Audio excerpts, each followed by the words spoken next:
번갈아서 교독하도록 하겠습니다. 다음으로 오늘 말씀의 본문을 보도록 하겠습니다. 신약성경 사도행전 1장 8절에서 11절까지의 말씀입니다. 사도행전 1장 8절에서 11절까지의 말씀. 우리 성경책 없는 친구들은 어플 키거나 성경책 가져오시고 준비해 주시기 바랍니다. 네, 우리 3절 말씀, 짧은 말씀이니까 함께 한번 읽어보겠습니다. 8절부터 11절까지 시작! 오직 성령이 너희에게 임하시면 너희가 권능을 받고 예루살렘과 온 유대와 사마리아와 땅끝까지 이르러 내 증인이 되리라 하시니라. 이 말씀을 마치시고 그들이 보는데 올려져 가시니 구름이 그를 가리어 보이지 않게 하더라. 올라가실 때에 제자들이 자세히 하늘을 쳐다보고 있는데 흰옷 입은 두 사람이 그들 곁에 서서 이르되 갈릴리 사람들아 어찌하여 서서 하늘을 쳐다보느냐. 너희 가운데서 하늘로 올려지신 이 예수는 하늘로 가심을 본 그대로 오시리라 하였느니라. 아멘. 사랑하는 여러분, 우리가 1년 동안 복음서 말씀을 통해서 예수님의 행적들을 쭉 살펴보았습니다.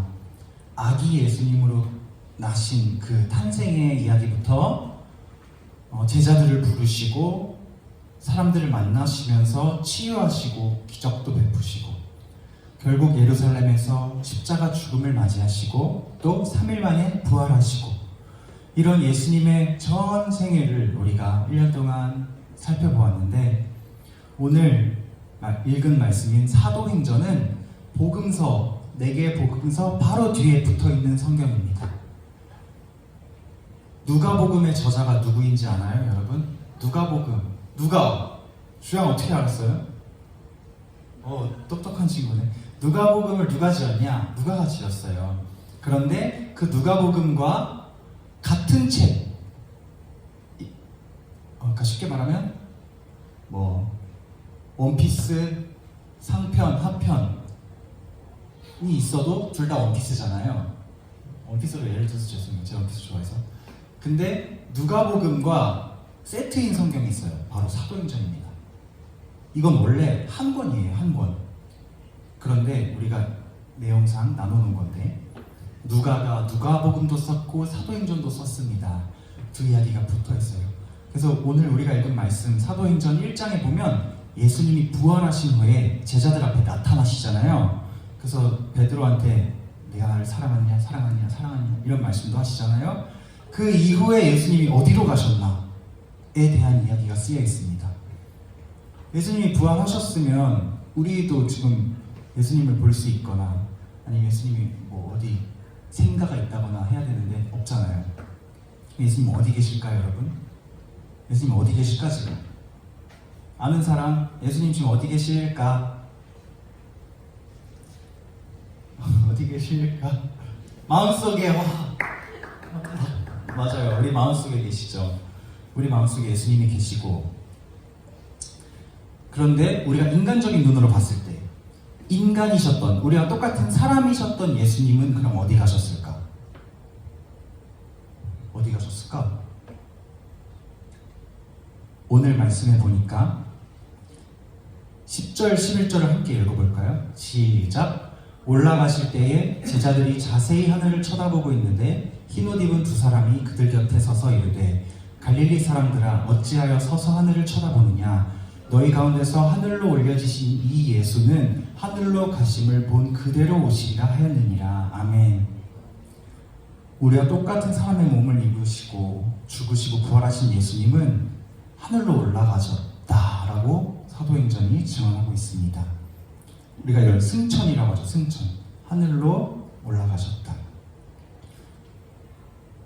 여러분 하늘로 올라가신 예수님이 11절에 쓰인 것처럼 그대로 다시 오실 거예요.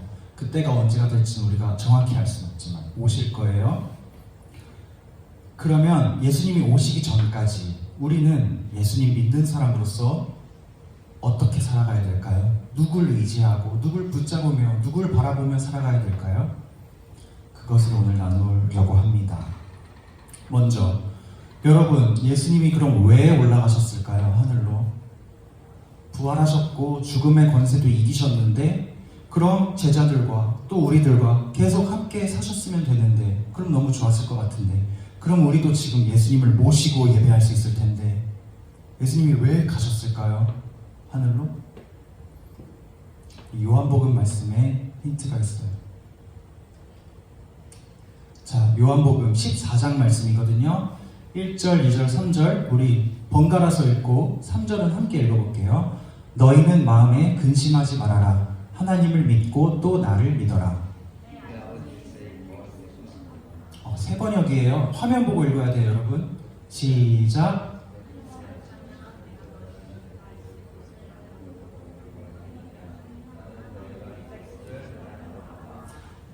3절 시작. 내가 가서 너희가 있을 곳을 마련하면 다시 와서 너희를 나에게로 데려다가 내가 있는 곳에 너희도 함께 있게 하겠다.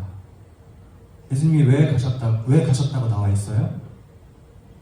왜 올라가셨대요? 뭐 하러? 우리가 있을 곳을 마련하러. 하늘에 우리의 집을 만들어 놓으시려고.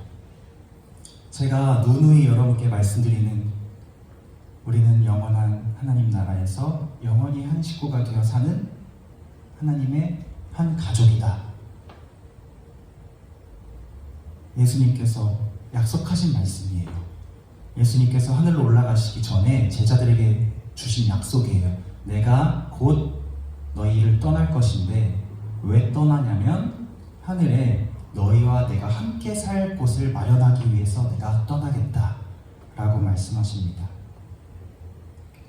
그런데 예수님께서 우리를 너무 사랑하시고 긍휼의 눈으로 보시기 때문에 그냥 휙 가지 않으시고 우리를 위해서 한 가지 더 약속을 주고 가셨습니다.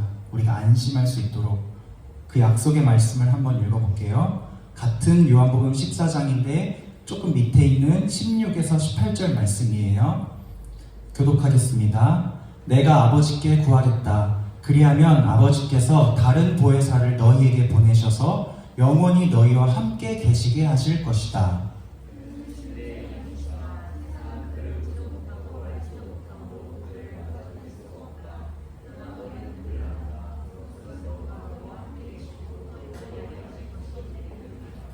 함께 나는 너희를 고아처럼 버려두지 아니하고 너희에게 다시 오겠다.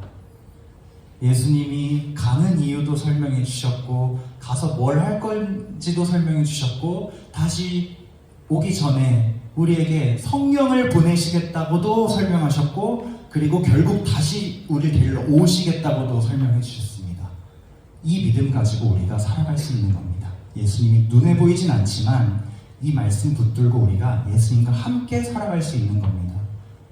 요한복음 14장 너무 소중한 말씀이니까 여러분 자주자주 묵상하면서 내 믿음이 약해질 때 주님께서 지금도 내 있을 곳을 마련하고 계시지. 주님께서 곧 다시 오셔서 나를 데리러 가실 거야. 그날부터 눈물도 없고 아픔도 없는 그 영원한 하나님의 나라가 펼쳐질 거야. 소망 가지고 살아가시는 여러분 되시길 바랍니다. 예수님께서 올라가신 후로는 이제 16절에서 말씀하신 예수님이 하나님 아버지께 구한 보혜사라는 말은 우리와 함께 있으면서 우리를 도우시고 우리를 이끄시는 분이라는 뜻이에요. 즉 성령님이세요.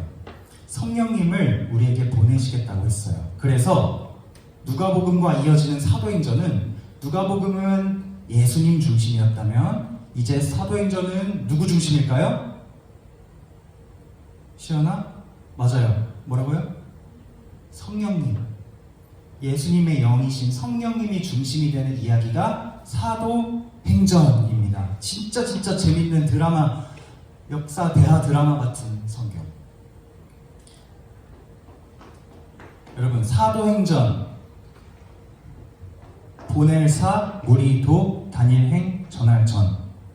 사도행전은 무슨 내용이냐면 예수님으로부터 보냄을 받은 무리가 다니면서 예수님을 전하는 전도 여행 같은 성경이에요. 그런데 이 사도행전에 별명이 있습니다.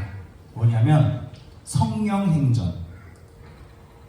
사도행전은 사도들의 이야기이지만 사실 그 깊숙한 이면을 들여다보면 사도들을 믿음으로 움직이게 하시는 성령님의 역사예요. 그래서 우리는 사도행전을 성령행전이라고 별명을 붙여서 부릅니다. 우리 졸업하는 친구들과 사도행전 말씀을 같이 못 봐서 너무 아쉬운데, 물론 우리 남아있는 친구들도 이제 구약으로 다시 넘어갈 거지만, 여러분 복음서를 마쳤으니까 성경 읽을 때 사도행전을 꼭 한번 읽어보세요. 성령님이 어떻게 역사하시는지. 사도행전부터 우리 지금 이 시대의 시작이에요. 성령의 시대, 교회의 시대. 그 시대의 처음을 알리는 책이 사도행전이거든요. 꼭 한번 자주자주 읽어보시기 바랍니다. 성령님의 중요한 역할이자 사역이 있습니다. 성령님의 역할이자 중요한 사역. 읽어보겠습니다. 함께 시작. 그러나 보혜사 곧 아버지께서 내 이름으로 보내실 성령께서 너희에게 모든 것을 가르쳐 주실 것이며 또 내가 너희에게 말한 모든 것을 생각나게 하실 것이다. 성령님의 사역은 우리가 예수님의 말씀을 기억할 수 있도록, 생각나게 할 수 있도록 역사하시는 분이 성령님이세요. 뭐라고요? 성령님은 우리가 예수님의 말씀을 기억할 수 있도록 도와주시는 분. 그래서 오늘 1년의 예배를 마치는 이 시간에 비유, 예수님께서 하신 비유의 말씀 하나만 보고 빨리 예배를 마치려고 해요. 마가복음 4장의 말씀입니다. 마가복음 4장 1절에서 20절, 살짝 긴 말씀이지만 우리가 함께 읽어볼 텐데, 이거는 성경을 여러분 찾아봅시다. 마가복음 4장. 우리가 못 보고 지나친 비유의 말씀인데요.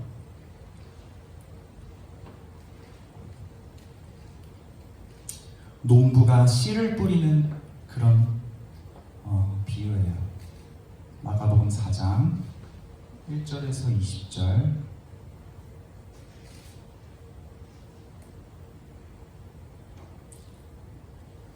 우리 다 찾으셨나요, 여러분? 네, 우리 한 절씩 저랑 여러분이랑 교독하겠습니다. 1절에서 20절. 예수께서 다시 바닷가에서 가르치시니 큰 무리가 모여들거늘 예수께서 바다에 떠있는 배에 올라앉으시고 온 무리는 바닷가 육지에 있더라.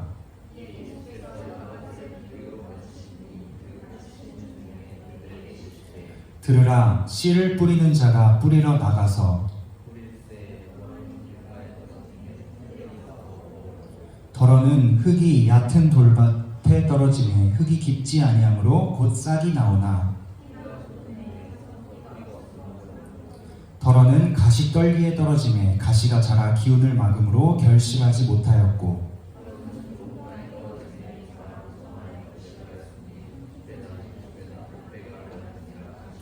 또 이르시되 들을 귀 있는 자는 들으라 하시니라. 일단 여기까지. 여러분, 예수님이 비유를 하나 우리에게 말씀해 주셨습니다. 씨를 뿌리는 농부가 나가서 씨를 뿌렸습니다. 그 뿌린 씨가 더러는 길가에 떨어져서 새들이 와서 먹어버렸습니다. 더러는 흙이 얕은 돌밭에 떨어져서 흙이 있으므로 싹이 나오긴 나왔는데 흙이 깊지 않았기 때문에 해가 떠올라서 태양빛을 비추자 이 싹이 말라서, 뿌리가 말라서 죽었어요. 어떤 씨앗은 가시떨기에 떨어졌어요. 그래서 가시가 계속 자라나서 햇빛을 막아가지고 이 씨가 자라지 못했어요. 그런데 마지막에 어떤 씨는 좋은 땅에 떨어졌어요. 그래서 그 땅에서 무성하게 자라서 열매를 맺었어요. 얼마나 맺었냐면 뿌린 씨앗에 30배, 60배, 100배의 열매를 맺었어요. 이 비유를 예수님께서 들려주십니다. 무슨 뜻일까요? 이게 무슨 뜻일까? 왜 이런 비유를 해주셨을까 우리에게? 그 설명을 곧바로 해주십니다. 10절부터 20절 말씀. 우리 또 한 번 교독해 보겠습니다. 비유를 설명하시는 부분이에요. 예수께서 홀로 계실 때 함께한 사람들이 12 제자와 더불어 그 비유들에 대하여 물으니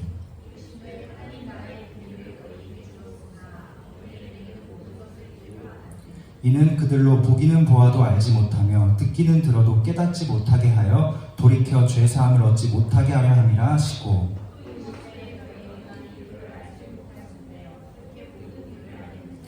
뿌리는 자는 말씀을 뿌리는 것이라.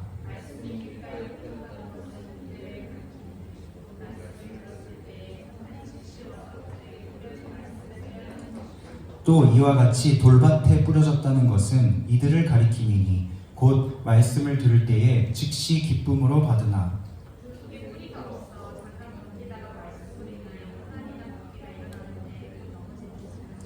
또 어떤 이는 가시떨기에 뿌려진 자니 이들은 말씀을 듣기는 하되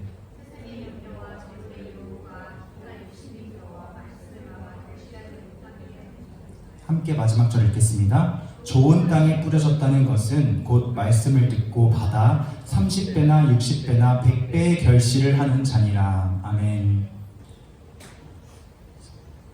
뿌린 씨가 뭐였습니까? 말씀이었습니다. 예수님이 말씀에 대한 비유를 해주신 거였어요. 예수님께서 이 땅에 오셔서 예수님의 일생 동안 계속 말씀을 뿌리셨어요. 하나님 나라의 복음을 누구에게든지 와서 구하는 자에게는 누구에게든지 말씀을 뿌려주셨습니다. 그런데 어떤 사람은 마음이 길가 같아서 예수님이 뿌려주신 말씀이 내게 오기는 했지만 이 말씀이 내 안에서 뿌리 내리고 자랄 수가 없었어요. 어떤 사람은 돌밭과 같았어요, 마음이. 그래서 말씀을 뿌려주셨을 때 이게 탁 내 안에 들어와서 흙 속에 자리를 잡고 자라기 시작했는데 흙이 얕아서 내가 조금 걱정되는 일이 있거나 염려가 되거나 스트레스를 받거나 하는 안 좋은 일이 있을 때 예수님께서 뿌려주신 말씀이 전혀 능력을 발휘하지 못하고 잃어버리는 사람이 되었어요. 어떤 사람은 가시떨기 같은 마음을 가지고 있었어요. 그래서 예수님이 열심히 뿌려주신 말씀을 열심히 들었긴 들었는데 세상에 내 시선을 빼앗아가는 것이 너무나도 많은 거예요. 화려한 저 도시의 문명, 돈, 명예, 권력, 이성, 친구, 기타 욕심들, 그것들 때문에 내 안에 뿌려진 말씀을 외면하고 그것을 따라가다가 결국 말씀이 죽어버리는 사람. 그러나 어떤 사람들은 아주 소수의 사람들이지만 거의 없지만 정말 좋은 땅 같은 마음을 가지고 있는 사람들이 있었어요. 이 사람들은 예수님께서 뿌려주신 말씀이 내 안에서 쭉쭉쭉쭉 성장해서 30배, 60배, 100배의 결실을 맺는 사람이 되었습니다. 아주 단순하고 쉽고 명쾌한 비유의 말씀인데 예수님께서 이 말씀을 우리에게 해주시면서 여러분 읽으면서 좀 이상하지 않았어요? 11절부터 보면 예수님이 마치 차별하는 것처럼 얘기하세요. 누구에게는 이 비밀을 알려주고 누구에게는 이 비밀을 안 알려주고 누구는 봐도 못 보게 들어도 못 듣게 깨닫지 못하게 하려고 하시고 왜 이렇게 편향된 태도를 보이실까? 그런데 그게 아니에요, 여러분. 이 말씀의 의미는 무엇이냐면 예수님의 말씀을 듣기만 해서는 그 누구도 그 말씀을 알지 못하고 깨닫지 못하고 결실하지 못한다는 뜻이에요. 언제 결실할 수 있느냐? 첫 번째는 내 마음이 좋은 땅처럼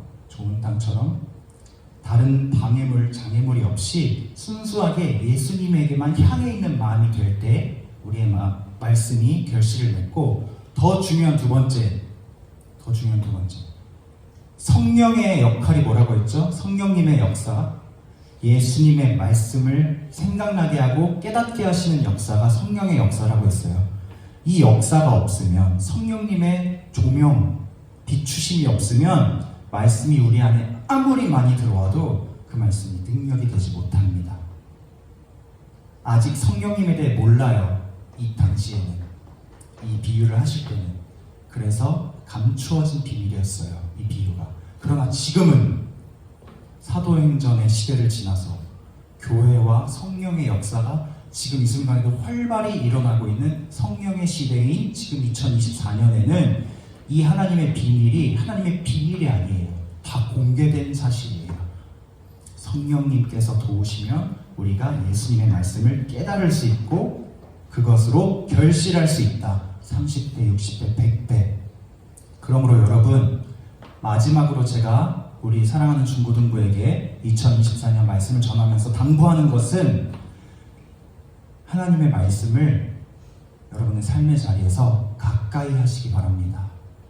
성경책이 재미가 없어도 읽다 보면 재미가 생기고, 읽다 보면 이 말씀 안에 있는 생명력이 내 안에서 활동하는 것을 여러분 정말 느끼게 돼요. 위기의 순간에 아무런 답이 보이지 않을 때 탁!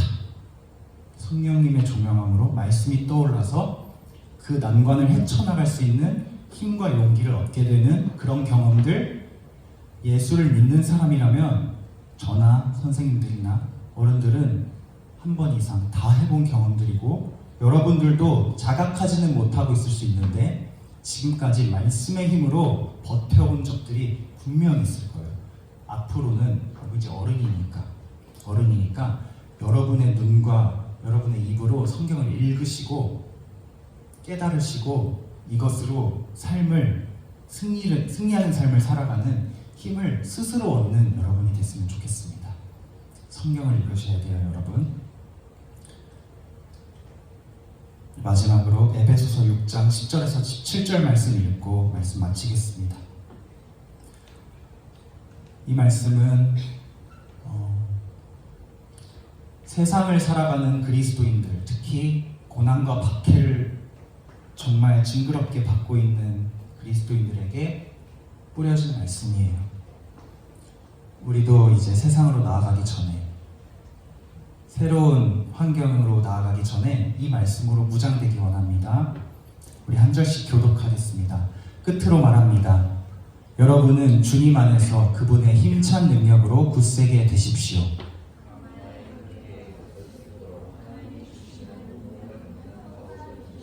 우리의 싸움은 인간을 적대자로 상대하는 것이 아니라 통치자들과 권세자들과 이 어두운 세계의 지배자들과 하늘에 있는 악한 영들을 상대로 하는 것입니다.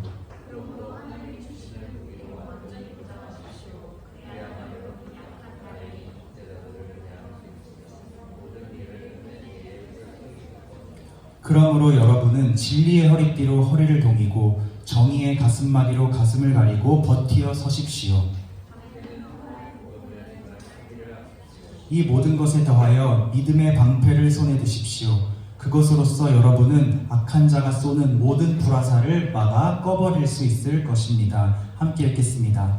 그리고 구원의 투구를 받고 성령의 검, 곧 하나님의 말씀을 받으십시오. 아멘.